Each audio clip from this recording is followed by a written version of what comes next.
Shalom,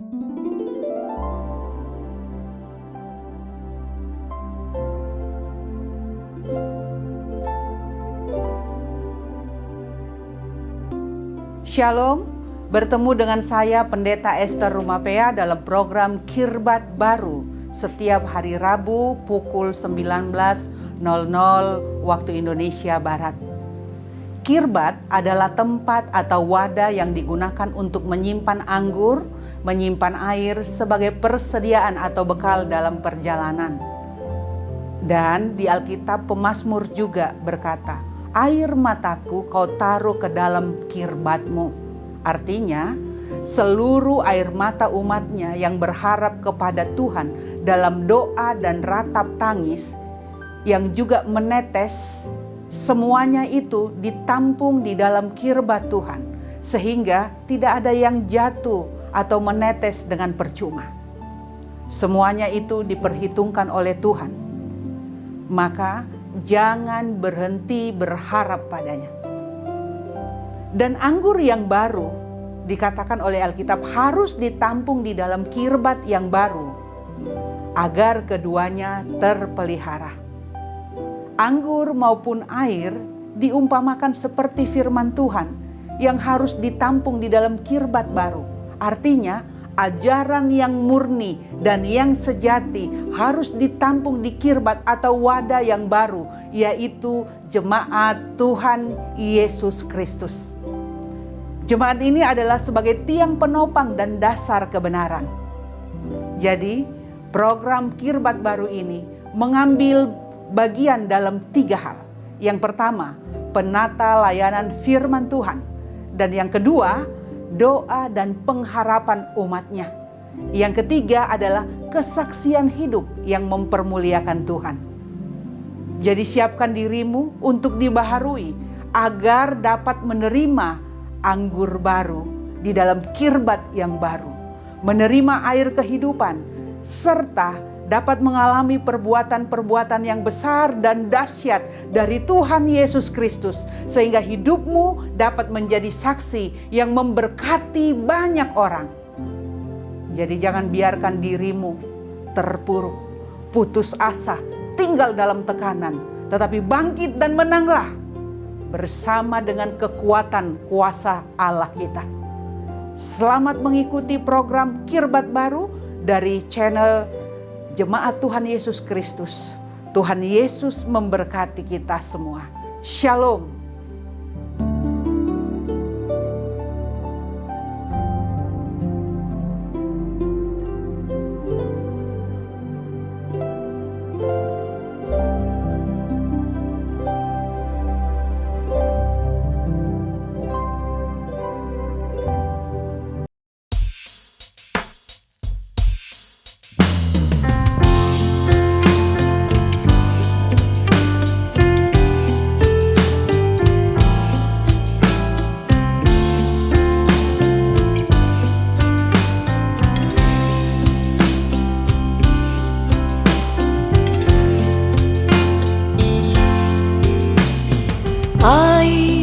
Mataku kau tampung di kirbatmu, siang dan malam ku menantikanmu.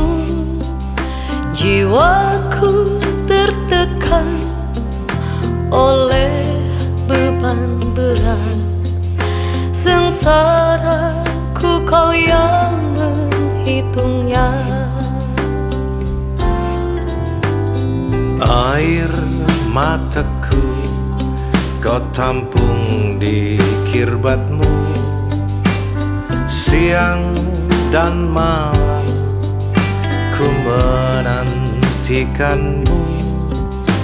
Jiwaku tertekan oleh beban berat, sengsaraku kau yang menghitungnya. Oleh karena kasih-Mu kau temukan aku, jamahan kuasa-Mu yang menghidupkanku.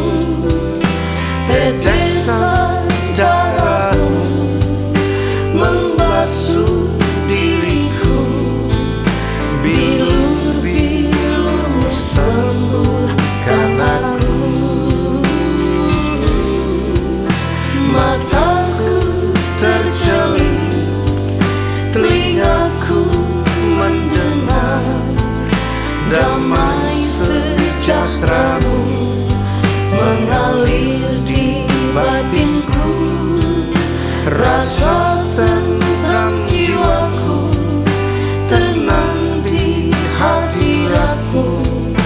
Yesus, Engkaulah kebanggaanku.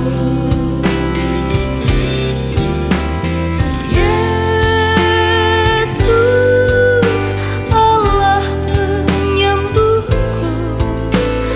Yesus,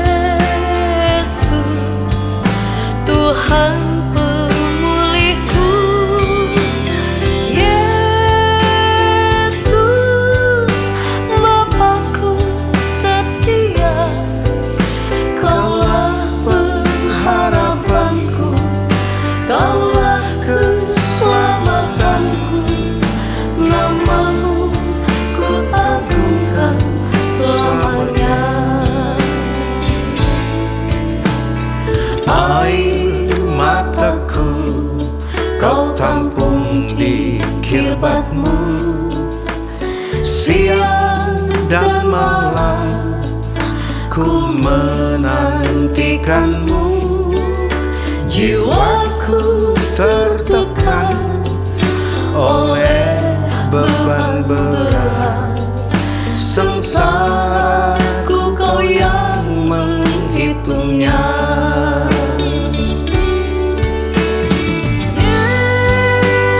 Yesus, Allah penyembuhku. Yesus, Tuhan pemulihku. Yesus, Bapakku setia.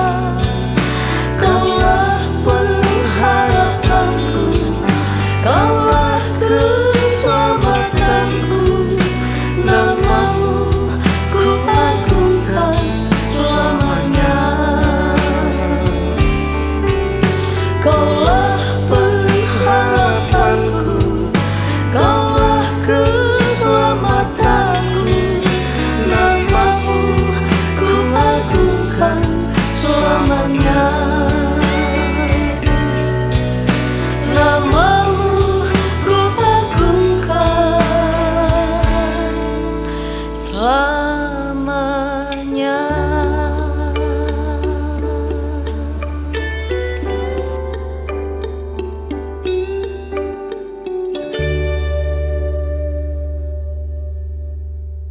Baik, selamat malam untuk kita semua, jemaat Tuhan Yesus Kristus dimanapun saat ini berada.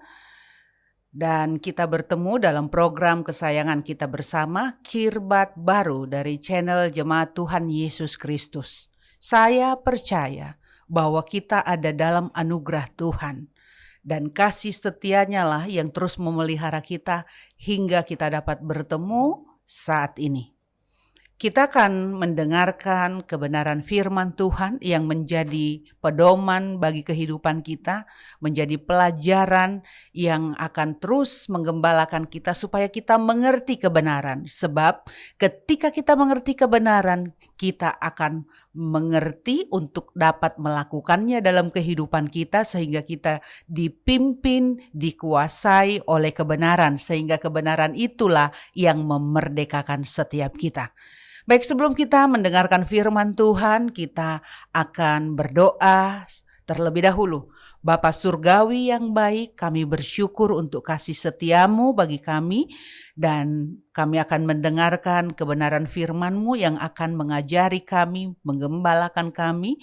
Ketika kami dengarkan firman-Mu, maka firman-Mu itulah yang berkuasa atas kehidupan kami supaya kami dapat melakukannya dan juga kami dapat menghidupinya sehingga kami dapat menjadi berkat yang membagikan, meneladankan kebenaran-Mu supaya lewat kami banyak orang dimenangkan bagi Kristus. Terima kasih Bapa, kami bersyukur dan menyerahkan acara Kirbat Baru dari channel Jemaat Tuhan Yesus Kristus ini di dalam nama Tuhan Yesus Kristus. Haleluya, amin. Baik, malam ini kita akan berbicara mengenai yang agak serem dikit ya judulnya ini ya. Adakah harapan bagi pembunuh? Ya. Adakah harapan bagi pembunuh? Ya. Membunuh itu bukan saja membunuh secara fisik, sebab Alkitab menyampaikannya, siapa yang membenci saudaranya, dia adalah seorang pembunuh.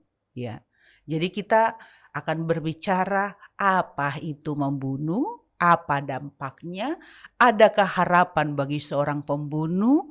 Kita akan belajar malam hari ini. Semua orang di dunia ini, semua manusia di dunia ini ketika ditanya, ya, bolehkah atau bisakah dibenarkan membunuh? Ya. Atau apakah membunuh itu dosa? Apakah membunuh itu dilarang? Saya yakin secara serempak, tidak peduli apa itu agamanya, akan berkata, ya, membunuh itu tidak dibenarkan. Membunuh itu adalah dosa. Membunuh itu dilarang. Ya. Karena apa?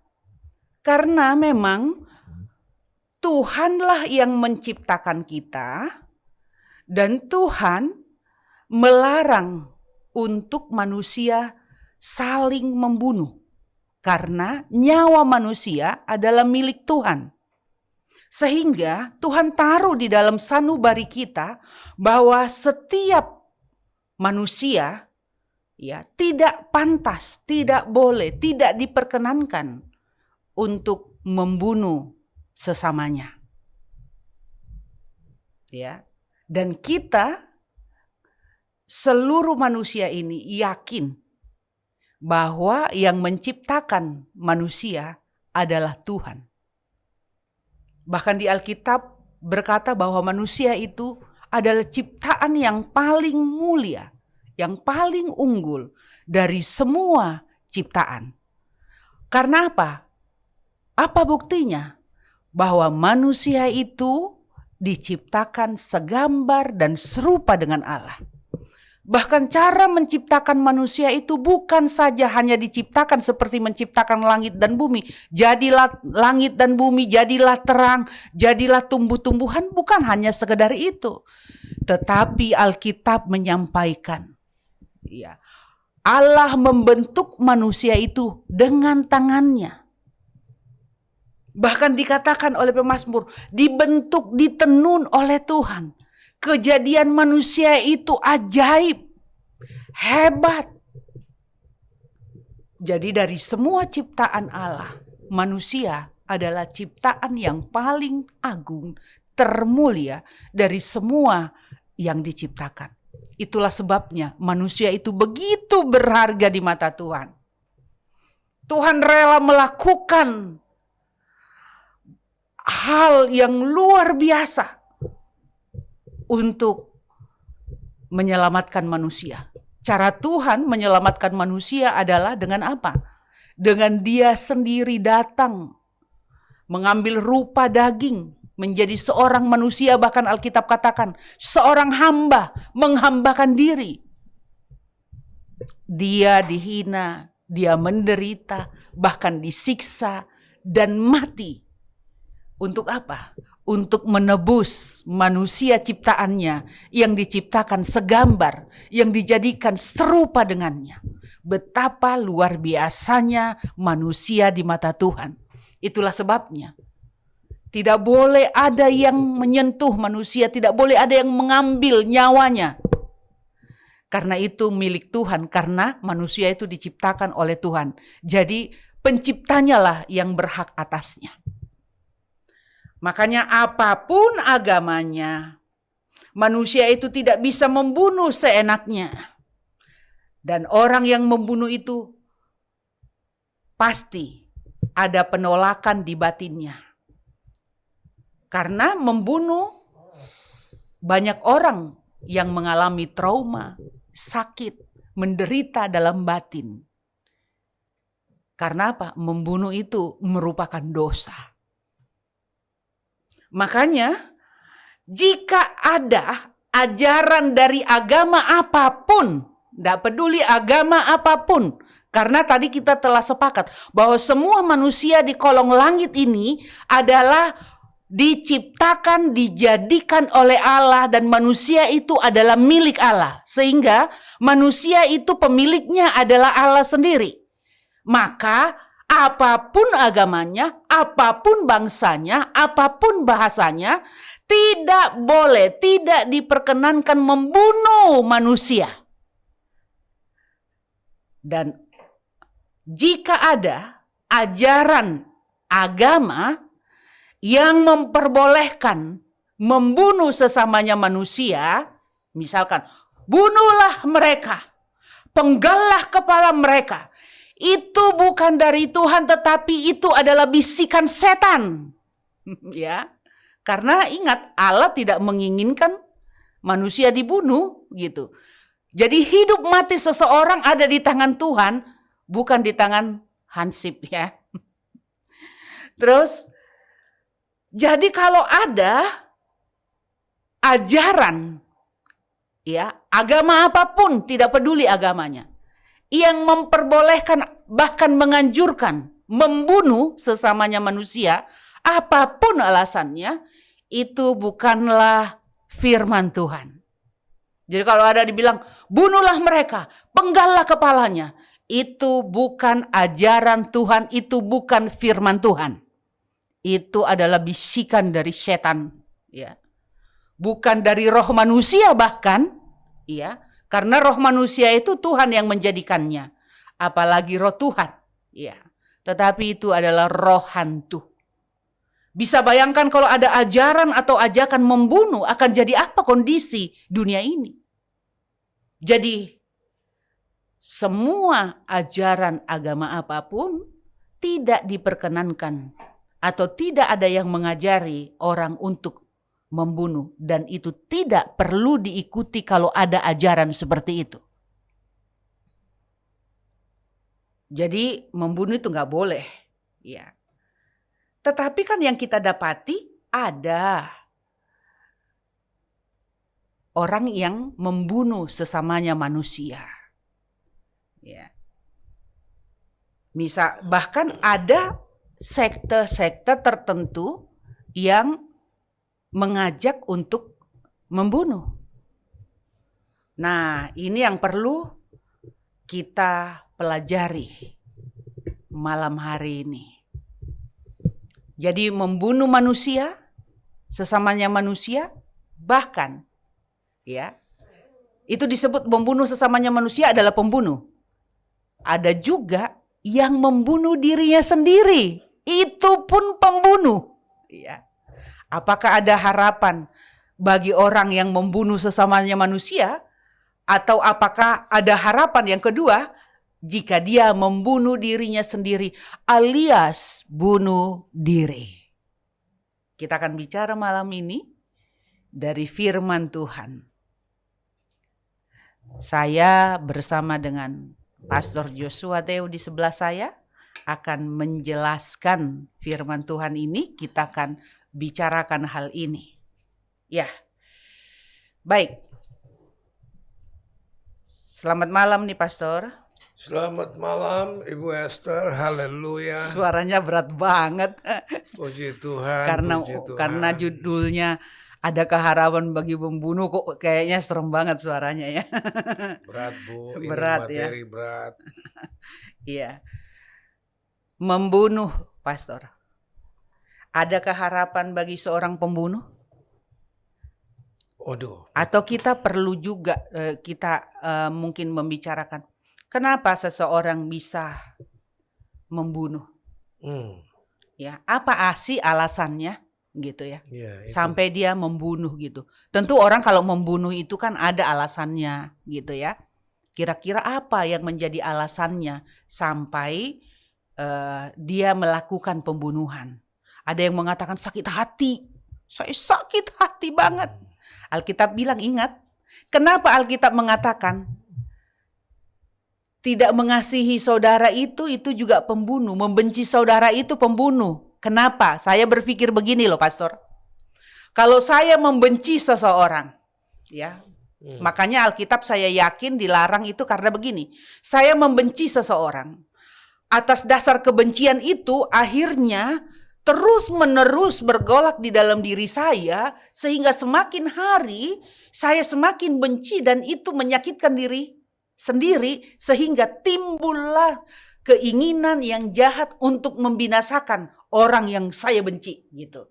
Makanya saya yakin firman Tuhan itu melarang kita untuk membenci sesama. Disetarakan dengan pembunuh karena waktu kita membenci sesama kita manusia, kita sudah menjadi seorang pembunuh walaupun belum bunuh fisik. Tetapi dari kebencian kita mulai cerita tentang dia, pembunuhan karakter, ya kan? Lalu kita menyatakan hal-hal yang jahat tentang dia. Dan zaman sekarang ini yang namanya pembunuhan karakter itu sangat luar biasa berkembang dengan adanya dunia medsos sekarang. Ketika orang menjelek-jelekkan satu orang gitu ya, seseorang, orang-orang lain tidak memeriksa dulu tetapi langsung ikut frame itu, cara berpikir itu, sehingga walaupun dia tidak kenal siapa orang itu, dia sudah mulai ikut membenci, menghujat orang itu. Dan tidak sedikit orang yang berkata, bunuh dia. Padahal nggak kenal. Gitu. Saya terakhir ini sudah 12 orang yang ngancam mau bunuh saya, Bu. Iya. Di chatting, di mana itu. Itu saya juga tanya-tanya, kenapa mereka mau bunuh saya? Padahal nggak kenal ya. Nggak kenal. Nah, ini harus diwaspadai nih. Ini adalah apa? Tadi yang saya sampaikan, ketika orang ya ada ajaran atau ajakan, anjuran untuk membunuh itu bahkan bukan dari, kalau dari Tuhan ya otomatis ya, karena Tuhan tidak itu ya, saya sudah sampaikan, tidak berkenan manusia dibunuh. Bukan dari bahkan diri manusia itu, tapi dari setan gitu ya. Jadi setan yang bekerja gitu.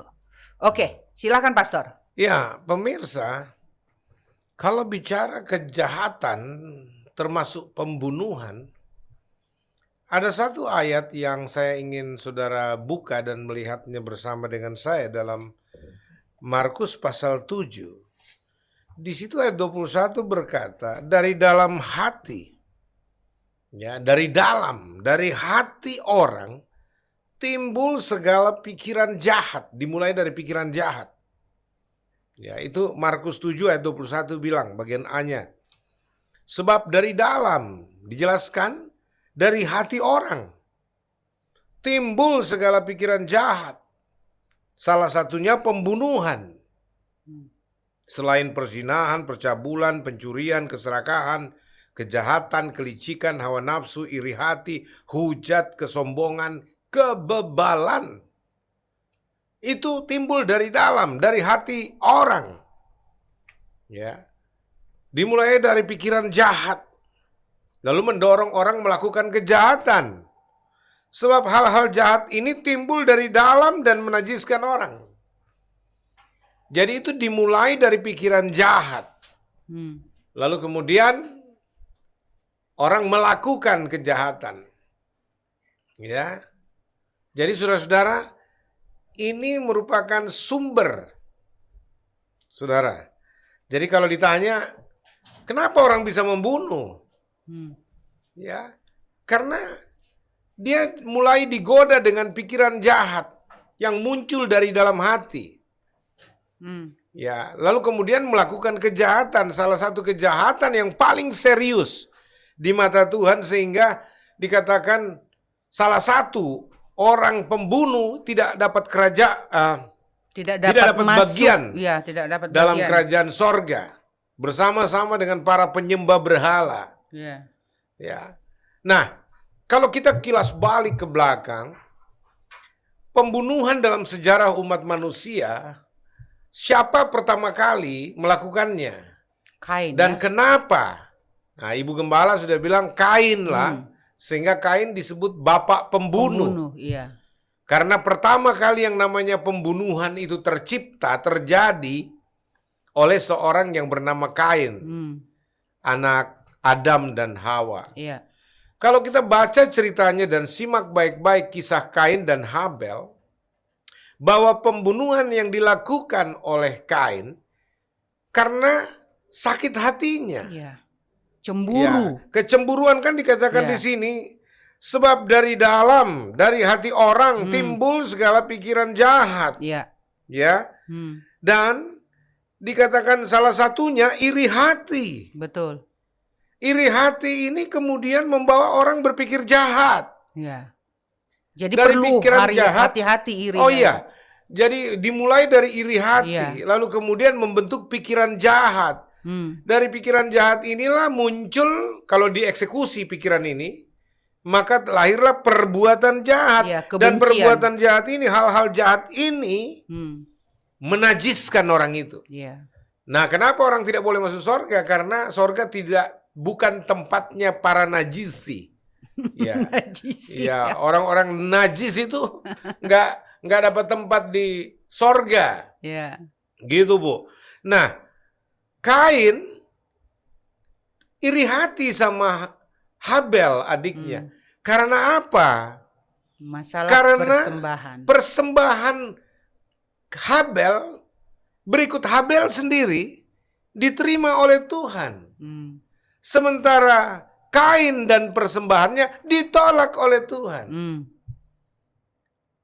Soal memberi, mereka sama-sama memberi. Mempersembahkan korban, mereka sama-sama mempersembahkan korban. Mungkin soal kuantitas, Kain lebih banyak. Karena dia mungkin persembahkan banyak dari gandumnya. Kualitas gandum pilihan. Nah, sedangkan Habel mempersembahkan hanya satu anak dombanya. Walaupun kualitas barangkali ya, kualitasnya terbaik, anak domba tambun yang dipersembahkan. Lalu orang tanya, di mana masalahnya antara Kain dan Habel? Ulang-ulang saya suka sampaikan hal ini, Bu Esther, bahwa persoalannya bukan soal pemberian yang berkualitas dan tidak berkualitas, atau pemberian yang punya kuantitas lebih banyak dibandingkan yang satunya agak sedikit pemberiannya. Walaupun kita juga harus menekankan bahwa berikan kepada Tuhan yang terbaik, persembahkan kepada Tuhan yang berkualitas, yang terbaik. Tetapi sekali lagi soal Kain dan Habel itu bukan soal kuantitas ataupun kualitas. Tetapi ini berbicara tentang ketaatan, kepatuhan atas perintah Tuhan.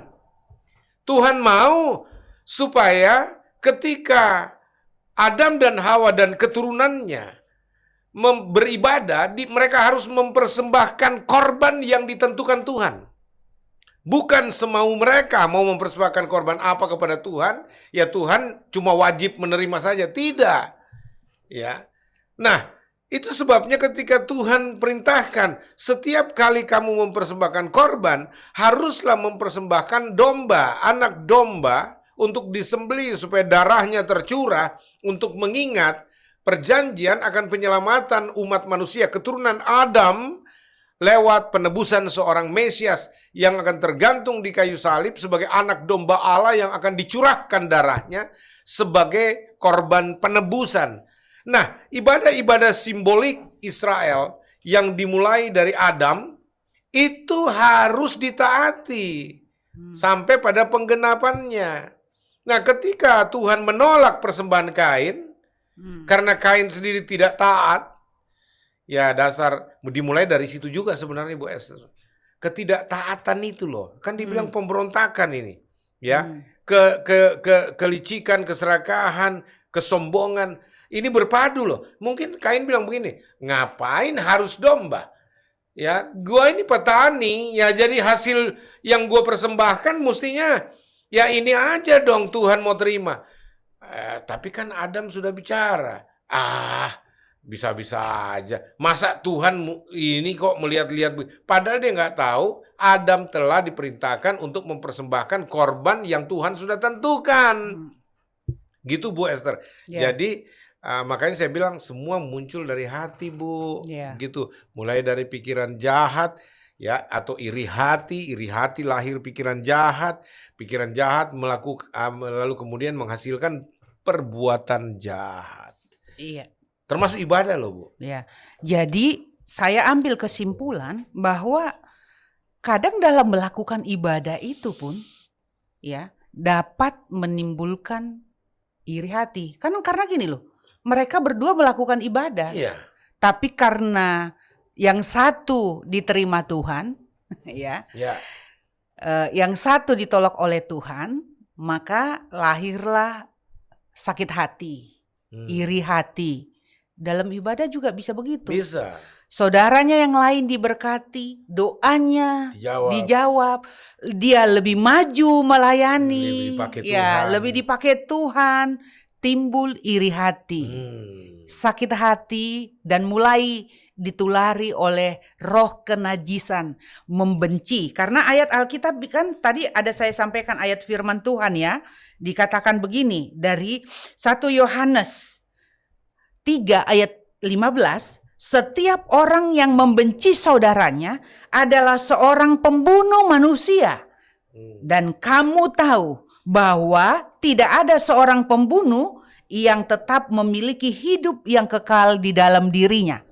Jadi berhati-hati walaupun kita beribadah, rajin melayani, hati-hati jangan sampai dirasuki yang namanya roh iri hati, cemburu, yang akan melahirkan kebencian dan pembunuhan.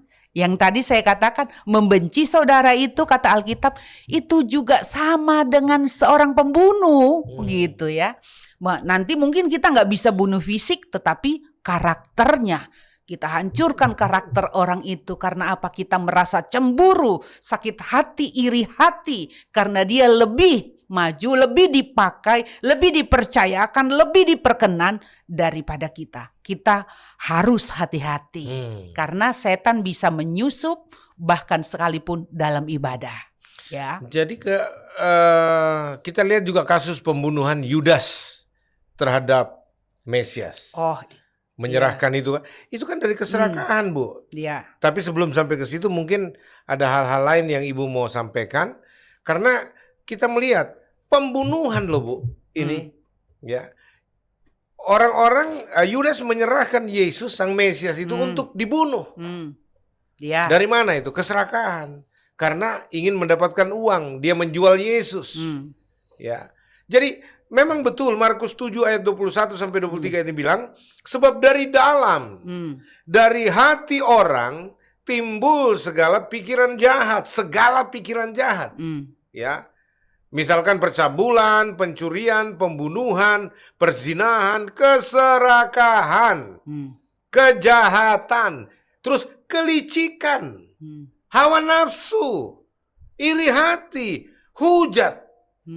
Jadi orang-orang yang suka menghujat Yesus nih, suka menghujat, ya, menghujat sesamanya dan sebagainya, menghujat Tuhan, itu dari apa? Dari hati, Bu, dari dalam hati seseorang, pikiran jahat gitu muncul, terus kebebalan itu apa? Orang yang anti teguran, anti nasihat, dinasihati ngeyel, orang Belanda bilang, ya, wih. Ini orang kok ngeyel banget ya. Udah dikasih tahu lu masih tetap aja. Ya. Gitu. Jadi yang saya ini lihat ya, justru bahkan sampai akhir-akhir ini pun pembunuhan itu banyak terjadi di sekitar apa? Ibadah. Iya. Ya, ngeri loh. Atas nama ibadah. Karena pembunuhan itu, ingat pertama sekali peristiwa Kain dan Habel itu masalah ibadah. Iya. Dan itu yang terjadi sampai saat ini, ya. Yang terjadi di bangsa kita pun itu banyak ya, adalah apa? Di masalah ibadah. Kepercayaan. Agama yang satu dengan agama yang lain saling membunuh, ya. Bahkan di bangsa ini, ya, bangsa yang sangat kita kasihi ini, ya, masih saja menganut, ya, bahwa ketika saya berbeda dengan kamu, agama saya tidak sama dengan agama kamu, kamu layak dibunuh. Darahnya halal. Bahkan yang terjadi saat ini, ya, di Palestina sana yang ribut antara Palestina dan Israel, ya. Orang Indonesia ikut ya untuk apa? Menyuarakan menyuarakan untuk membunuh, bahkan Mengutuk. di bangsa ini di sana yang ribut, tetapi banyak terjadi orang-orang Kristen dibunuh. Orang-orang yang dianggap tidak sealiran, tidak seagama dibunuh. Ya. Jadi di sekitar ini, di sekitar ibadah ini banyak terjadi pembunuhan. Kadang juga yang saya lihat ya, misalkan nih kayak bom Natal itu, wah siapa sih yang nggak ingat itu peristiwa itu di Indonesia ya. Terjadi bom, gereja dibom, orang-orang Kristen dibom. Baru-baru ini peristiwa Poso ya, pembantaian dipenggal lehernya ya, sampai putus di Makassar, di berbagai tempat gitu. Banyak pendeta juga yang korban.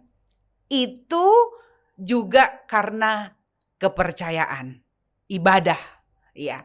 Jadi ketika dianggap berbeda, darah orang itu halal gitu ya.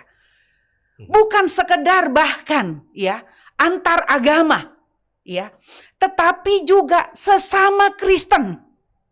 Ya, kenapa saya katakan banyak yang di YouTube itu mengutuk, membantai sesamanya Kristen, bahkan sesama teolog. Ini roh yang sama terjadi pada Kain waktu mengadakan ibadah kepada Tuhan. Jadi hati-hati. Ya. Orang yang membenci sesamanya adalah seorang pembunuh. Saya ingin menyampaikan, kalau kita belajar firman Tuhan, memang yang firman Tuhan yang kita pelajari, kita mau melakukannya, tidak akan mungkin kita membenci, bahkan menganjurkan untuk apa? Untuk orang-orang lain juga ikut membunuh. Kalau kita karena mungkin sakit hati dengan seseorang, yang harus kita lakukan adalah apa? Mengoreksi diri kita sendiri, membersihkan, meminta pengampunan kepada Tuhan. Bukan membuka sakit hati kita kepada halayak dan mengajak orang-orang untuk ikut membenci orang yang kita benci. Ini adalah seorang pembunuh. Jadi berhati-hatilah ahli-ahli teologi yang terhormat. Kalau benar firman Tuhan yang kau pelajari, engkau tidak akan melakukan seperti itu. Tetapi dari buah perkataan, perlakuanmu, bukan firman Tuhan yang kau lakukan. Bukan firman Tuhan yang kau dengarkan. Yang tadi saya sampaikan di awal. Bahkan bukan dari diri manusia itu. Karena roh manusia juga Tuhan yang menciptakan. Pikiran manusia, jiwa, tubuh, roh manusia Tuhan yang ciptakan. Itu berasal dari si jahat. Berhati-hatilah. Itu berasal dari hantu, bukan Tuhan. Ya. Jadi kita harus berhati-hati di sekitar ibadah ini. Karena ada ayat firman Tuhan yang mengatakan begini. Yang tertulis itu mematikan. Tetapi yang menghidupkan itu adalah roh. Nah, setiap orang yang di dalamnya roh Tuhan hidup, Roh Kudus ada, tidak akan mungkin mau membantai saudaranya. Membantai sesama manusia saja tidak, apalagi membantai saudaranya. Jadi itu berasal dari si jahat. Berhati-hatilah untuk itu. Ya. Jadi itulah juga yang terjadi pada Yudas Iskariot, pastor, yang tadi disampaikan itu. Yudas Iskariot ini dipakai nih. Saya ingin sampaikan kepada halayak teman-teman yang lain. Jangan keikut-ikut. Nah, yang tadinya membenci Yesus adalah para penentang-penentang, yaitu ahli-ahli Taurat, orang-orang Farisi, orang-orang pemimpin-pemimpin agama yang berseberangan dengan Yesus, yang menganggap bahwa Yesus itu membawa aliran sesat. Ya. Nah, mereka yang benci ini memakai ini ya, seorang murid Yesus juga, sangat dekat loh, murid. 3,5 tahun pastor bersama-sama dengan Yesus, siang malam suka dan duka mereka bersama-sama. Bahkan Yudas Iskariot ini konon kabarnya adalah seorang pemegang kas, seorang bendahara, ya. Dan ini digunakan oleh orang-orang yang membenci Yesus menjadi tangan kanannya untuk apa? Ikut dalam rangkaian pembinasaan itu. Permufakatan Ya, jahat. permufakatan jahat itu. Permufakatan jahat itu lahir dari keserakahan, iri Iya. hati. Ah, Hmm. karena ya mungkin gini loh Pastor. Yesus ini kok saya dikasih pegang kas tapi seenak-enaknya ya. Buat ini tanpa lapor kepada saya. Sering dong dalam urusan bendahara begitu. Karena pegang kas, pegang uang, dia anggap dia sudah tuan dari semua tuan. Sehingga semua wajib tunduk. Memang bendahara itu banyak sakit hatinya. Iya, Bu. bendahara itu berhati-hati ya. Pegang uang tapi nggak bisa pakai. Ya, berhati-hati ya. Yang pegang uang kas ya. Uang kas gereja, uang kas berhati-hati ya. Oh my God. Ya, kita harus berhati-hati karena jangan sampai roh Yudas menyusup ya. Kalau nggak kuat pegang kas, pegang bendahara, nggak usah ya. Karena itu bisa menjadi dosa ya kalau nggak dijaga betul. Tapi kalau ada orang memang yang kuat pegang kas, pegang bendahara, ada orang yang dia dikasih talenta karunia untuk itu. Nah, apa yang melatar belakangi adalah sakit hati dan ikut frame nih. Banyak orang karena ikut frame ya. Semua orang menyatakan bahwa Yesus itu sesat. Ya. Oh, bukan cuma Joshua Temu dibilangin sesat. Ternyata Yesus juga dulu dibilangin sesat ya. Jadi Ngeri otomatis kan? orang ikut ya. Ikut. Satu dunia bilang Yesus itu penyesat. Mereka ikut semua karena menjadi lain sendiri ketika ada orang yang mengikut si penyesat ini gitu ya. Dan berbeda itu sebenarnya nggak enak loh Bapak Ibu Saudaraku. Berbeda itu nggak enak gitu. Tapi kalau orang teguh di dalam firman Tuhan ya, dia akan berani melawan arus. Jadi berhati-hati ya saudaraku yang saya kasihi. Jangan anggap ketika seseorang berbeda ya, dia itu adalah orang yang tidak benar. Otomatis salah. Otomatis salah, enggak juga. Kenapa? Karena banyak semua orang pengen dikasihi, semua orang pengen disayang, semua orang pengen diterima. Ya. Dan kalau ada orang yang berbeda sendiri, kuat untuk menerima perbedaan, orang ini adalah orang spesial biasanya. Banyak-banyak ya seperti itu. Karena memang melawan arus itu nggak enak gitu. Betul. Pengennya ikut arus. Jadi kalau orang seperti ini dia berani karena apa? Dia biasanya berani melakukan begitu karena yang dia yakini, apa yang dia pegang, apa yang dia percayai itu adalah kebenaran. Maka dia berani melawan arus. Dia berani hidup susah, hidup menderita, ditolak, dia berani. Seperti Yesus. Ya. Semua orang berkata salibkan dia adalah penyesat. Mereka berkata bahkan biarkan darah orang ini ditanggungkan kepada kami dan anak cucu kami. Saking merasa diri benar. Iya. Ya, seorang Pontius Pilatus di waktu itu aja Bu, nggak kuat melawan arus. Iya. Dia Bahkan- coba membela Yesus, Nggak tapi bisa desakan massa itu. Iya. Orang banyak itu, akhirnya dia bilang ya sudah. Membuat dia cuci saya nggak tangan. campur ya, saya ya udahlah. Ya. Padahal dia bukan orang percaya sampai dia mencuci tangan, ada di hatinya hal yang nggak benar gitu. Ya. Sampai dia cuci tangan loh Pastor. Ya banyak perdebatan-perdebatan sekarang juga begitu. Pembunuhan karakter terjadi satu dengan yang lain. Lalu kemudian orang lain yang lihat, orang ini kayaknya orang benar. Di mana kesalahannya orang ini? Tapi kok dihakimi bertubi-tubi, dihakimi massa dan sebagainya. Akhirnya mereka juga takut dengan orang banyak. Akhirnya mereka bilang, saya nggak campur dah.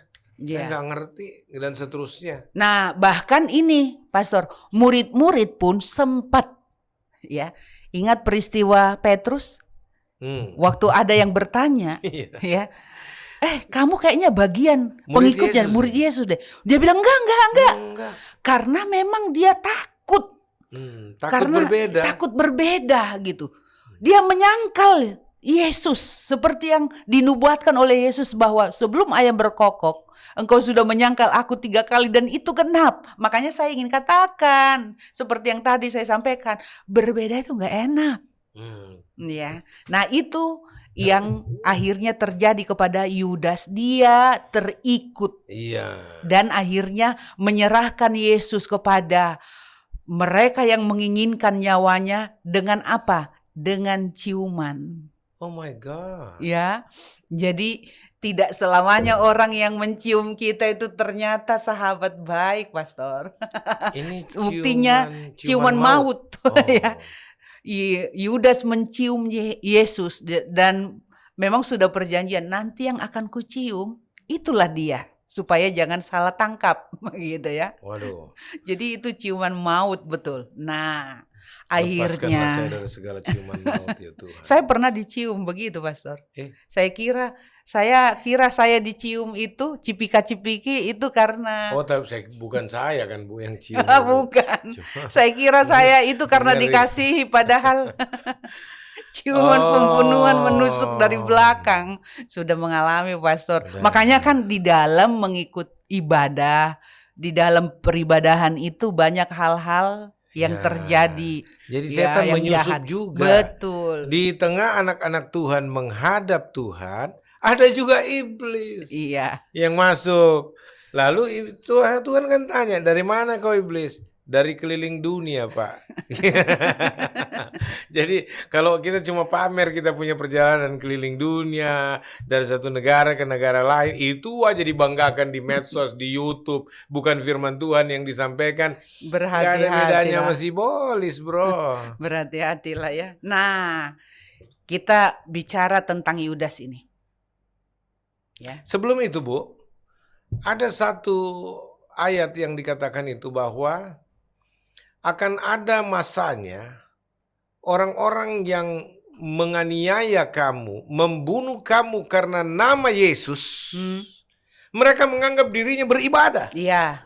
My God. Makanya kan Pastor gini, orang membunuh ya itu bisa meneriakkan dengan Allah, kata Allah, tapi membunuh Ya, atas nama Tuhan. atas nama Tuhan, Atas, demi Allah, demi Tuhan. atas nama Allah T. Misalkan Iya. juga kan itu bisa. Ya. Bahaya ya. Waduh. Waduh, atas nama Tuhan loh. Ekskomunikasikan Joshua TU, bunuh dia dan seterusnya. Halal darahnya, my God. Dah, Tuhan mengampuni di kau semua. Ya. Ini soalnya channel Jemaat Tuhan Yesus Kristus. Oh, Pastor, beda Pastor. Oh, boleh ya, Anda boleh. Nggak boleh, Oke. nggak boleh ya. Ya, kalau perlu diedit aja nggak apa-apa lah. Enggak. Ini Bukan soal mengedit. Terbawa, Bu, gitu loh. Soalnya memang begitu. Ada yang mengatakan itu kan kalau nanti ada masanya orang yang menganiaya kamu karena nama Yesus, membunuh kamu karena nama Yesus, mereka pikir mereka beribadah. Iya. Nah makanya, lihat, saya memperjuangkan Yesus adalah Tuhan. Yesus adalah Allah satu-satunya. Juru selamat tunggal, tidak ada yang lain. Kok saya dibenci ya? Saya dimusuh luar dalam. Dari luar Kristen musuh saya. Dari dalam kekristenan juga musuh saya. Oke. Wah, dulu sempat stres juga. Tapi ingat ayat-ayat ini, Roh Kudus ingatkan ayat-ayat seperti ini. Waduh, rupanya ini salib. Sampai ku nyanyi. Silang nabadiai. Nanti kita pindah Oh, channel nyanyi ya Pastor ya. Nanti kita pindah channel deh ya. Ya udah. Ya. Lanjut, Nah. Bu. Jadi Yudas. Nah, Yudas nih. Di sekitar Yudas ini Pastor, banyak orang yang saya juga sangat prihatin ya dengan ajaran ya. Sebenarnya kan kalau kita mau belajar firman Tuhan dengan sungguh-sungguh, pasti kita mengerti firman Tuhan. Ketika kita membaca firman Tuhan, lalu kita berdoa kepada Tuhan, Tuhan pasti, Tuhan kita itu baik. Saya yakin banget bahwa Tuhan itu baik. Orang yang mencari Dia akan menemukannya. Orang yang membaca Alkitab akan menemukan pengertian-pengertian dari firman Tuhan yang dibaca. Nah, ini kan menjadi pertanyaan Pastor, karena banyak orang yang beranggapan Yudas itu masuk surga. Baik, tahe. Ini kan kegilaan menurut saya. Sorry ya. Doktrin apa teologi ada? Karena bagi saya itu nggak masuk akal. Jadi saya katakan kegilaan. Jadi gitu. dia bilang Yudas masuk surga. Yudas yang menyerahkan Yesus itu untuk dibunuh ya, dia adalah orang yang masuk sorga karena alasannya dia ikut dalam perencanaan Allah. Rancangan Allah kan Yesus harus mati untuk menebus manusia kan. Jadi dia dipakai, Tuhan. dia mau menyerahkan dirinya untuk dipakai Tuhan untuk mewujudkan rancangan Allah. Jadi karena dia dipakai Tuhan, mau menyerahkan dirinya, dipakai Tuhan untuk rancangan Allah, mewujudkan supaya Yesus dibunuh, ya, maka Yudas Iskariot itu yang dicatat oleh Alkitab itu adalah si pengkhianat, itu masuk surga. Kalau nggak ada Yudas, Yesus nggak dibunuh, nggak mati. Jadi Yudas Iskariot itu masuk surga. Waduh, gila juga teologi itu ya. Makanya saya bilang tadi di awal kan kegilaan. Pasti itu teologi, Bu. Nggak mungkin ajaran Alkitab itu. Ya. Itu pasti ajaran teologi. Ya, betul. Yang mengatakan Yudas yang matinya saja bunuh diri. Tapi kan gini loh. Alkitab sendiri jelas-jelas ini teologi macam apa? Kamu berpatokan di mana gitu? Justru kan yang mengungkapkan ini adalah orang yang mengaku dirinya Kristen. Baca Alkitab. Kalau agama lain, pastor, mungkin nggak, bagi saya oke lah. Kamu silakan mau berpikir apa. Tapi karena dia mengatasnamakan saya Kristen, saya baca Alkitab gitu. Saya kadang juga gemes juga, pastor. Saya memang pernah beberapa buku saya baca.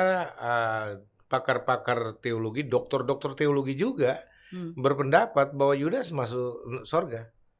Ya, karena dia merupakan bagian dari penggenapan rencana Allah bagi penebusan manusia lewat kematian Yesus. Seperti yang Ibu bilang tadi.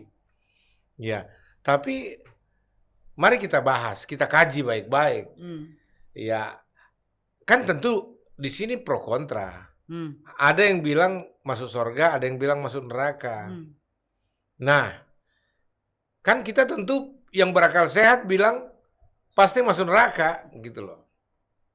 Gitu. Sehingga orang yang menginginkan semacam perimbangan keadilan, karena mereka tuntut begini, Tuhan tidak adil dong kalau Yudas masuk neraka, gitu. Padahal Yudas mau dipakai oleh Tuhan, menyerahkan dirinya seperti Ibu bilang tadi, untuk menjadi alat penggenapan daripada rencana penebusan lewat kematian Sang Mesias. Nah, sekarang kita mau bahas, apakah ada di Alkitab? Nah, tapi pertama Ibu mesti baca dulu tuh ayatnya kan, yang Yudas bunuh diri. Karena ada juga nih, ya teologi-teologi Silom ini yang yang mengatakan bahwa Yudas itu enggak bunuh diri. Dia menyerahkan dirinya untuk menggantikan Yesus yang diraibkan, dihilangkan itu. Jadi bukan Yesus yang disalibkan, si Yudas. Ada lagi teologi begitu memang. Nah, pertanyaannya, apa betul Yudas memberi dirinya disalibkan dan dalam penyamaran, jadi disamarkan Allah? Supaya dia mirip Yesus. Nah, mirip Yesus ini diangkatlah. Dia naik ke salib. Padahal Yesus asli itu nggak disalibkan, diamankan Allah. Itu pasti bukan dari Alkitab. Iya. Ya, itu terserahlah, itu tafsiran agama-agama lain, tidak ada urusannya. Ketika engkau tidak percaya Alkitab, jangan coba campuri Alkitab lah gitu ya. Kalau Alka tidak gitu. Kalau Alq mungkin. Ini Alka ya jelas tidak gitu. Tapi yang kita mau bicarakan dari kalangan internal kita. Taruhlah yang dari luar kita nggak usah bahas lah. Internal Kristen yang mengatakan bahwa Yudas masuk surga. Menurut Ibu Gembala? Nah, akhirnya buhado masuk surga.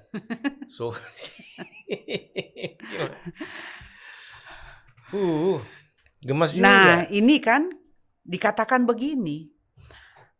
Dari Matius 27 ayat 5 ya, berkata begini. Ayat saya baca aja lah ya, dari ayat 3-nya. Pada waktu Yudas yang menyerahkan dia melihat bahwa Yesus telah dijatuhi hukuman mati, menyesallah ia.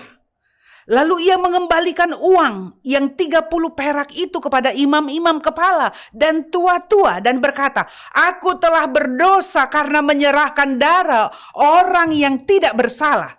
Tetapi jawab mereka, "Apa urusan kami dengan itu? Itu urusanmu sendiri." Maka ia pun melemparkan uang perak itu ke dalam bait suci, lalu pergi dari situ dan menggantung diri. Jadi Yudas itu menggantung diri. Ya, Bunuh diri lah. iya. Imam-imam kepala mengambil uang perak itu dan berkata, "Tidak diperbolehkan memasukkan uang ini ke dalam peti persembahan." Mereka sendiri pun yang kasih uang perak itu tidak mau terima karena nggak mau memasukkan ke dalam peti persembahan karena mereka tahu itu Uang haram. adalah uang haram. Ya, Uang uang nyawa. darah, uang nyawa. Istilahnya uang pembunuh diri aja Iya. tidak boleh masuk di bait suci, apalagi orang yang bunuh dirinya mau masuk di Sesudah berunding mereka Sorga. membeli dengan uang itu tanah yang disebut tanah tukang periuk untuk dijadikan tempat pekuburan orang asing. Itulah sebabnya tanah itu sampai pada hari ini disebut tanah darah. Hakaldama. Jadi yang pertama ya, Yudas itu menjual Yesus, menyerahkan Yesus ya dengan uang tadi. Itu udah dosa. Dia ikut dalam persepakatan itu. Nah, tapi jangan lupa ada juga murid Yesus yang lain yang juga menyangkal Yesus demi nyawanya. Oh, saya nggak kenal. Iya, sama toh? 7 kali lah, 3 Iya, kali lah. 3 kali. Yudas Iya. 1 kali jual. Iya, sama gitu loh. Tapi berbeda karena apa? Keputusan mereka. Ya, Simon Petrus Simon akhirnya Petrus sadar. sadar bertobat, Yudas tidak. Iya, Yudas sadar juga, Iya Bu. sadar, iya tapi Tapi ya dia nggak kembali ke sadar Tuhan. dia menyesal kan. Tapi ya itu dia kembali kepada bapaknya. Kan iblis itu bapak pembunuh. Iya. Jadi kalau dia bilang begini, kan orang berdebat begini, Pastor. Lah, kalau Yudas misalnya sadar, terus dia sudah menyesal, terus Minta akhirnya ampun. dia nggak jadi bunuh Yesus gitu, nggak jadi itu, dia sadar gitu, dia menyesal. Kalau dia bertobat, nggak ada yang bunuh Yesus nanti, gitu loh. Kajiannya bukan begitu. Bu, harusnya kan nggak Iya, begitu. betul. Enggak, ini pikirannya Pikiran mereka orang, ini. iya, Iya. betul. Kalau enggak kan pasti dia masuk kalau dia masuk surga, kalau dia memang kalau dia misalkan benar gitu ya, dia bertobat lalu dia setelah itu dia kembali kepada Yesus, tidak ada dong yang bunuh Yesus. Jadi pasti Itu pemikiran-pemikiran lahir dari orang-orang yang tidak terdidik oleh pokok-pokok iman Kristen yang berdasarkan Alkitab dan tidak punya pemahaman yang benar oleh karunia Roh Kudus, Bu, yang disebut tidak punya pewahyuan, iya. penyingkapan rahasia terhadap kebenaran firman. Banyak orang-orang begini, Bu, cuma baca buku, interpretasi banyak pakar-pakar teologi yang juga tersesat, lalu kemudian itu diikuti. Tapi dalam pemahaman yang benar tidak begitu kajiannya. Ya karena dia bilang begini, kan sudah dinubuatkan bahwa akan ada yang mengkhianatiku. Yesus selalu berbicara akan ada yang mengkhianatiku nanti gitu. Tapi sama loh kalau menurut saya. Dinubuatkan juga sudah diperkatakan oleh Yesus sebelumnya bahwa sebelum ayam berkokok 3 kali engkau sudah menyangkal aku, Petrus. Iya. Sama gitu loh. Tapi yang satu bertobat, yang satu gantung diri. Ya, jadi persoalannya Gitu. begini, Bu. Pertama, tidak ada satu nubuatan pun di Alkitab Perjanjian Lama bahkan di Perjanjian Baru yang mengatakan bahwa Yudas Yudas akan sudah ditetapkan. Untuk binasa. Ya, ada kata Yudas sudah ditetapkan menjadi pengkhianat yang akan mengantarkan Yesus ke salib. Nggak ada. Nggak ada kata Yudas di situ. Siapapun bisa terjebak pada pengkhianatan itu. Ya, ingat murid Yesus, orang-orang yang mengikuti Yesus dari 1 orang yang terdekat Yohanes, 3 orang yang terdekat Petrus, Yakobus, Yohanes, lalu 12 orang itu dan ada 70 murid. Ya, bisa saja salah satunya kalau bicara pengkhianatan, berkhianat, ya memang dari dalam, Bu. Tetapi tidak ada yang ditetapkan secara khusus. Ya, misalkan Yudas, kamulah ya yang nanti kami pakai untuk berkhianat ya Yudas ya. Ini ketetapan kerajaan sorga loh Yudas. Jadi kau tidak boleh tidak harus ikut, patuh. Tidak ada seperti itu nubuatan itu. Memang akan ada pengkhianat, ya. Tapi tidak ditetapkan, apalagi disebutkan namanya, tidak. Kedua, kalau toh sudah ditetapkan akan ada pengkhianat dari kalangan murid-murid Yesus, tapi ini tidak berbicara pengkhianat ini kemudian akan mati dalam pengertian dia tanpa bertobat pun dia masuk surga. Tidak ada begitu. Karena begini, tadi ibu sudah bilang, maksudnya begini ya. Jadi Yudas ketika dia sadar, mestinya dia sama dengan Petrus dong. Iya. Berdua ini sudah berdosa, dan kalau mereka hidup dalam dosa dan binasa dalam dosa, mereka belum melakukan pemulihan, pasti masuk neraka, Bu. Nah, Petrus dia bertobat, dia kembali ke Yesus, dia minta ampun kepada Tuhan, dipulihkan hidupnya, oke? Yudas dia menyesal telah melakukan kejahatan terhadap orang baik, gurunya sendiri, ya. Tapi dia tidak kembali kepada Tuhan, minta ampun kepada Tuhan. Dia lari bunuh diri. Jadi inilah yang dibilang penyesalan yang keliru. Karena penyesalannya tidak diwujudkan penyerahan dirinya kepada Tuhan. Seandainya nih, kalau Yudas menyerahkan dirinya seperti Petrus, minta ampun terhadap semua pengkhianatannya, saya yakin dia akan masuk surga. Asal jangan bunuh diri. Kenapa saya bilang orang yang bunuh diri itu masuk neraka? Seperti yang dikatakan pembunuh, ya, mereka pembunuh, semua pembunuh katanya dibilang masuk neraka, tidak dapat bagian dalam kerajaan surga. Bagi pembunuh yang tidak bertobat, Bu. Tapi pembunuh yang bertobat, yang betul-betul minta ampun atas segala dosa pembunuhan yang dia lakukan dan menyesali itu semua, menyerahkan hidupnya untuk menerima Yesus sebagai Tuhan dan juru selamatnya, juru selamat, karena dia nggak mungkin bisa menyelamatkan dirinya kan. Yesus yang menjadi juru selamatnya, saya yakin dia pasti diselamatkan. Amin. Tapi orang yang kemudian membunuh dirinya, dia tidak punya kesempatan bertobat. Iya. Ya, karena bunuh diri itu sebuah kejahatan yang mematikan, kejahatan yang membinasakan. Nah, waktu dia bunuh diri, tidak ada lagi kesempatan setelah kematian bunuh dirinya itu untuk bertobat. Nah, otomatis neraka, Bu. Iya, jadi orang yang bunuh diri itu tidak mendapat bagian dalam kerajaan Allah. Karena apa? Yang tadi saya sampaikan di depan, membunuh orang berdosa tidak benar, ya. Dan membunuh diri sendiri juga berdosa, tidak benar, karena manusia itu milik Tuhan, diri sendiri kita ini juga milik Tuhan. Jadi kita tidak boleh membunuh diri kita dan tidak boleh membunuh orang lain. Nah, kenapa Yudas membunuh dirinya dalam penyesalannya itu? Ya, ini ayatnya, Pastor. Ternyata, ya, ini dalam iman loh, dalam ibadah. Saya pikir orang ikut Yesus, pengikut Yesus, orang yang percaya kepada Yesus harusnya orang yang menjadi orang yang beribadah. Nih, dari Yohanes 6 ayatnya ke-64 berkata, Yesus berkata begini, tetapi di antaramu ada yang tidak percaya. Ya. Sebab Yesus tahu dari semula siapa yang tidak percaya dan siapa yang akan menyerahkan dia. Jadi selama ini ternyata Yudas itu adalah murid satu-satunya yang tidak percaya siapa Yesus. Bahwa Yesus itu adalah Mesias. Yesus itu adalah juru selamat. Dia gak percaya itu. Jadi dia hanyut dari dugaan tafsiran banyak orang. Jadi gini, orang yang tidak percaya inilah yang dipakai oleh kekuatan jahat. Jadi udah ibadah pun. Ini makanya saya bilang dalam pembunuhan itu terjadi banyak dalam soal peribadahan. Jadi gini, dengan ini pastor saya bisa sampaikan gini. Tidak semua orang yang beribadah mengatasnamakan Tuhan, bahkan melayani sekolah teologi, mereka itu lahir baru. Mereka itu percaya bahwa Yesus adalah Tuhan, Yesus adalah Allah. Tidak semua. Makanya setiap orang, tidak peduli dia mau doktor teologi, profesor teologi, kalau tidak dilahirkan baru, mereka ini bukanlah orang yang percaya kepada Yesus. Tapi banyak orang terhipnotis karena pengakuan dokter lulusan luar negeri. Pastor, ini murid Yesus.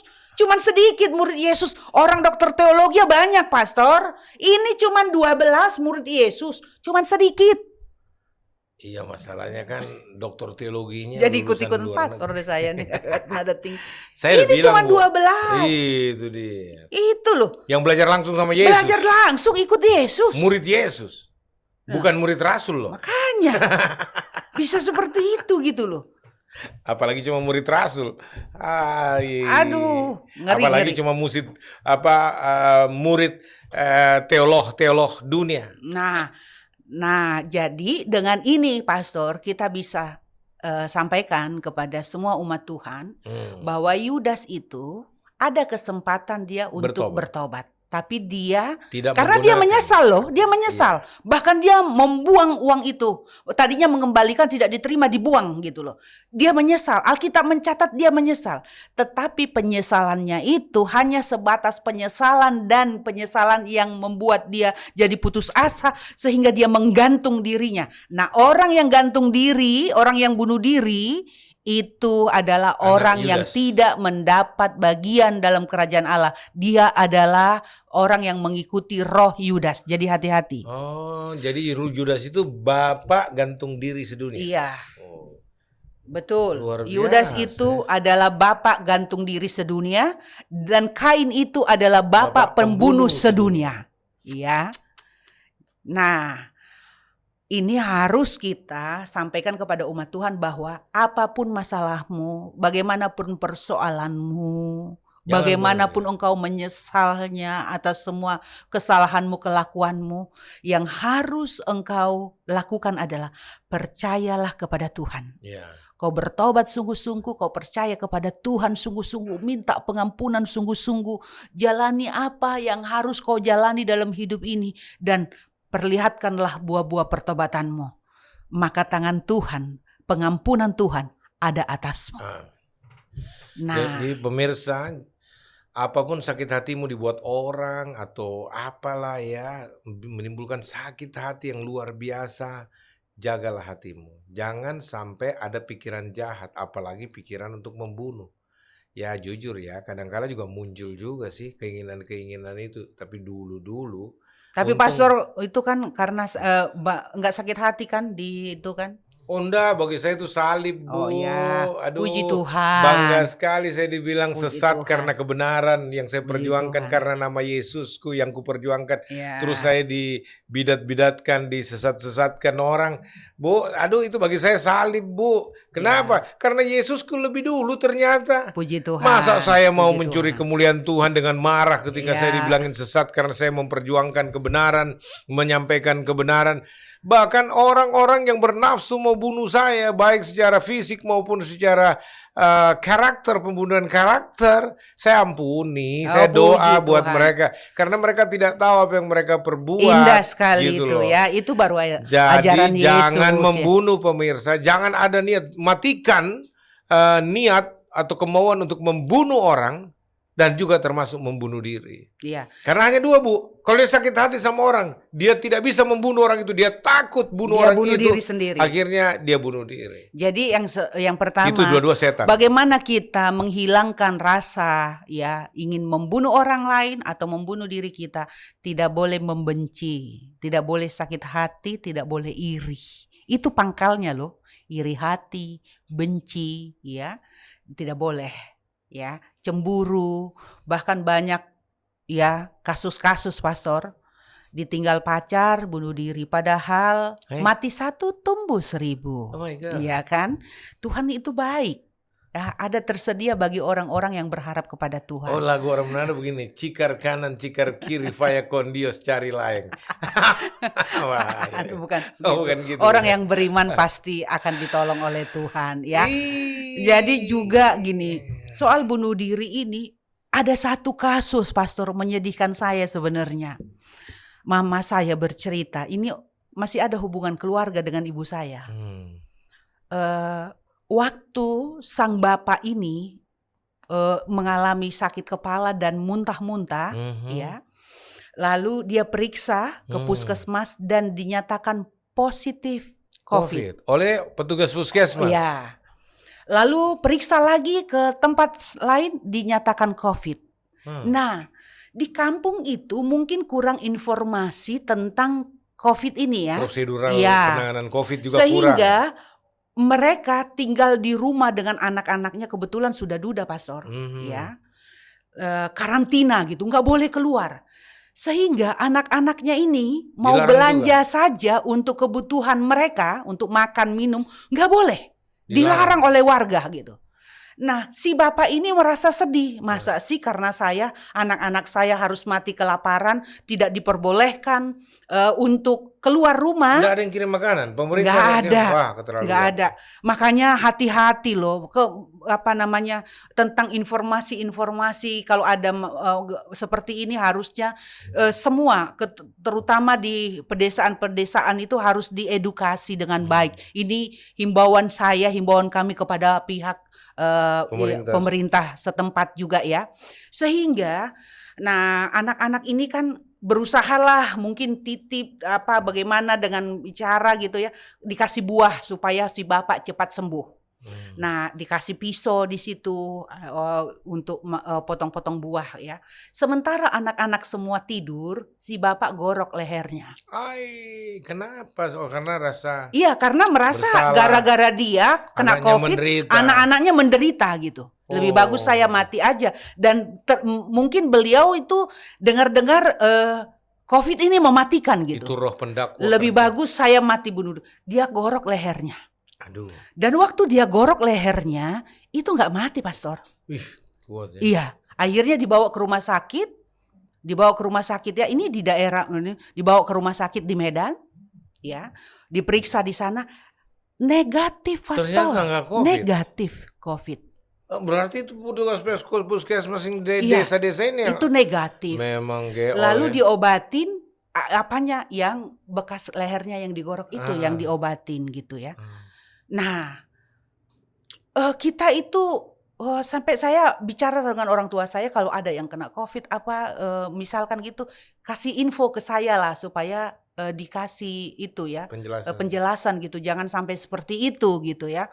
Nah, akhirnya diobatin seperti itu. Nah, saya berpikir gini loh. Dan juga di kampung banyak sekali terjadi kalau sakit terus daripada bikin menderita anak udah bunuh diri gitu. Di sisi lain itu dilakukan karena mengasihi anak katanya, mengasihi keluarga. Ini di mana? Membunuh diri. Iya, Waduh. itu di kampung ibu di saya. gereja di dia loh Huri. Makanya di Tanah Batak ini ngeri kali. Ini menjadi keperihan hati saya, para gembala, para pemimpin umat. Tolong edukasi umatnya. Tolong sampaikan firman Tuhan dengan sebenar-benarnya. Ya, supaya apa? Jangan terjadi seperti ini gitu loh. Banyak yang katanya punya beribadah, anggota dari sebuah gereja, ya gitu. Tetapi dalam dalam sakit penyakit mereka, penderitaan mereka, nggak dikasih kekuatan, nggak dikasih semangat, sehingga akhirnya dia bunuh diri. Demi apa? Kasihan keluarga, bikin susah keluarga, udah nggak bisa ngapa-ngapain, udah lebih bagus bunuh diri. Orang yang bunuh diri itu nggak masuk surga. Iya. Ya. Dan ini menjadi tanggung jawab para hamba Tuhan, para gembala. Dia mati tapi darahnya dituntut dari mereka. Semua umat yang kau gembalakan itu kalau mereka mati karena begitu, darahnya dituntut padamu. Itulah pendeta-pendeta, berhentilah marbada teologi. Di daerah pun apa kau itu marbada teologi ya, pastor? Ribut bertengkar masalah teologi, ribut. Batak kali ini, pastor. Aduh, di kampung-kampung termasuk di Parapat itu ada yang suka ribut itu. Apa? Di kampungku juga banyak itu di daerah Lampung. Makanya aku bilang sama bapakku, Amang, berhentilah, sudah jangan lagi suka ini karena bapakku porhanger, jadi kadang-kadang suka debat di antar majelis. Pastor ini, itu bapaknya porhanger, jadi tapi nggak marbada, Amang itu tidak marbada. Ya udah. Ya. Jadi Amang itu baik, terhormat. kesimpulannya Pak Ya. Ibu Pendeta. Ya.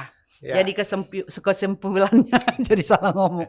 Kesimpulannya, apakah ada harapan bagi pembunuh kalau engkau bertobat? Ya. Percaya Yesus, engkau Ya. perbaharui hidupmu. Ya. Dan setiap perbuatan ada ganjarannya. Engkau jalani dengan sungguh-sungguh dengan rasa takut kepada Tuhan. Ya. Maka bagimu ada harapan. Ya. Kalau engkau punya masalah, apapun masalahmu, ada Tuhan yang menjadi penolongmu. Ya. Ada Tuhan yang memberi kemampuan di dalam batinmu untuk dapat menanggungnya. Jangan pernah engkau membunuh dirimu sendiri. Sebab hidupmu, dirimu adalah milik Tuhan. Bertobat sungguh-sungguh. Baca firman Tuhan. Beribadah. Cari gereja yang baik. Gereja yang sehat. Gereja yang sehat. Kalau gerejamu nggak baik, gerejamu tidak bisa menggembalakan Nggak engkau dengan peduli baik. kau. Keluar dari gerejamu. Keluar aja dari gerejamu. Nggak Karena dosa keluar dari gereja Karena sinodemu. gini, Cari kita- gereja yang sehat yang mau perhatikan kau. Kita itu nanti menghadap Tuhan itu pribadi per pribadi, Iya. bukan organisasi per organisasi, Bukan karena atau gua gereja anggota lokal per sinode. gereja lokal. Oh gini, Ibu Pendeta Esther dengan jemaatnya silahkan masuk surga, nggak ada yang gandengan. Joshua Tewu nggak usah karena nggak ikut gereja situ. Nggak ada. Orang nggak diselamatkan karena sinode bro, tapi karena imannya kepada Yesus Iya. Kristus Tuhan. Tuhan adalah Allah yang baik, Amin. Allah yang ajaib dengan segala rancangan dan karyanya. Luar biasa ini materi Berikan hidupmu materi kepada saat ini Tuhan. Bu, mengajarkan kita untuk eling, Ya, ya sadar diri supaya benar-benar fokus kepada Tuhan. amin. Dan pentingnya peranan gereja untuk mengedukasi umat Tuhan dengan pengetahuan dan pengertian akan kebenaran, supaya umat Tuhan itu mengerti kebenaran dan dimerdekakan dari kebodohan. Ya, Ya, supaya umat Tuhan itu bisa hidup menjadi saksi Tuhan dalam perkataan dan perbuatan mereka, sehingga lewat mereka nama Yesus dimuliakan. ya. Amin. Sampai di sini pembahasan kita tentang adakah harapan bagi pembunuh. Kiranya apa yang kami sampaikan itu dapat menjadi pelajaran yang sangat indah, yang sangat berharga untuk mengedukasi jemaat Tuhan dimanapun berada. Dan lebih kuat sungguh-sungguh dengan Tuhan, memperbaharui hidup kita supaya kita hidup benar, menjadi pelaku firman Tuhan. Karena apa? Kita bukan hanya untuk berbuat baik untuk keselamatan kita sendiri, tetapi juga keselamatan orang banyak. Karena kita harus menjalankan amanat agung Tuhan Yesus untuk membawa jiwa-jiwa diselamatkan oleh Tuhan melalui hidup kita. Maka hiduplah dengan benar. Hargai dirimu, hargai hidupmu, hargai Tuhanmu, hormati Dia, dan jadikan Tuhan itu menjadi tempat perlindunganmu, perteduhanmu, menjadi tempat pengharapanmu dan hidupmu sampai selama-lamanya. Tuhan Yesus memberkati kita semua. Kita berdoa, terima kasih Bapa untuk firman-Mu, untuk pembelajaran malam ini. Biarlah semua kami dapat mengerti bahwa kami bukanlah milik kami, tetapi Engkaulah yang memiliki kami. Semua manusia Engkau yang menciptakannya. Maka tidak ada yang berhak untuk membunuh satu dengan yang lain. Bahkan ketika persoalan pergumulan datang dalam hidup kami tidak berhak untuk membunuh diri kami sendiri karena Engkaulah pemiliknya. Itulah sebabnya Bapa, biarlah Engkau berikan kekuatan di dalam batin kami, umat-Mu, supaya kami dapat menanggung seluruh persoalan yang datang di dalam kehidupan kami. Karena seperti firman-Mu berkata, pencobaan-pencobaan yang kami alami adalah pencobaan-pencobaan biasa yang tidak melampaui kekuatan kami.